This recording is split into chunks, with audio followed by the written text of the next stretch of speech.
You shall know the truth, and the truth will set you free.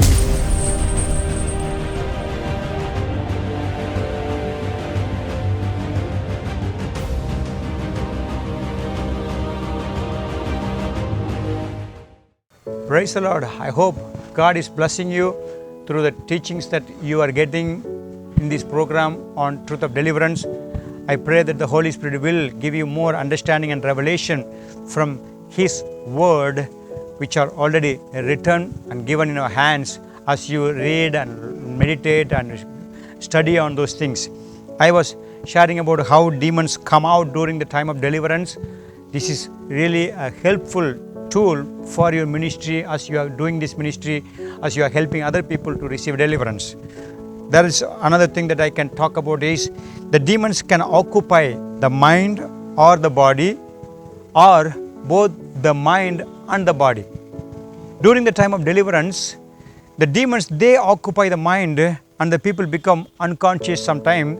They are out of their mind, and when you talk to them, you are not able to communicate with them. And they do not receive what you are telling, and they are not responding to what you are asking them to do. So their mind is occupied. Then the demons try to keep the person unconscious of what is happening, what is being told to the person. So in these times, we need to be sure, we need to call his name or her name and bring her back to her mind so that they can confess what is needed to be confessed. They can forgive those they need to forgive. All those necessary things, when they are not dealt, the demons occupy and then try to distract us from not leading them into deliverance. So when they occupy, you should never give up. Oh, now this person is not responding to me, this person is not listening to me, he is not understanding me. No, the demons occupy the mind and they control the mind. Now we know our Holy Spirit is more powerful and authoritative, and He helps you to bring back that person to normal from the unconscious level, unconscious situation, and then talk to the person, communicate with the person. When the body is occupied, many times they become wild. Sometimes they roll here and there, they jump, sometimes they fall to the floor or hit, run, shout, scream, all those things. The demons occupy. Why? Because the Holy Spirit is already working, and He is actually in work to bring the demons out of the person. When the body is occupied, that they try to make the person get wounded or just hit on something so that they can have some physical problem during the time of deliverance. Now we need to be careful to give a good safety to guard the person not being hit on any chair, on wall or door, on floor.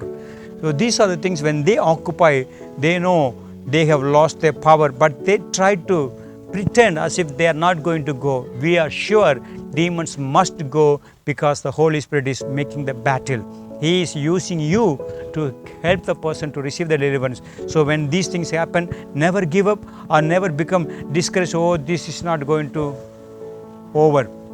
This is not going to be fully released. Holy Spirit has already make it to come to the surface, and the demons are going to come out of the person. They are going to leave the person, and the people are going to be, it may take 1 or 2 days, but never worry, never say no, it cannot be done. Holy Spirit is the one who gives the victory for your deliverance as you are doing the ministry. Father, help us to become clear, be firm of what you are telling us and guiding us as we do the thing, as these occupying work of the demons in the body and mind. Let them be freed and let them receive the deliverance. In Jesus' name I pray. Amen. God bless you.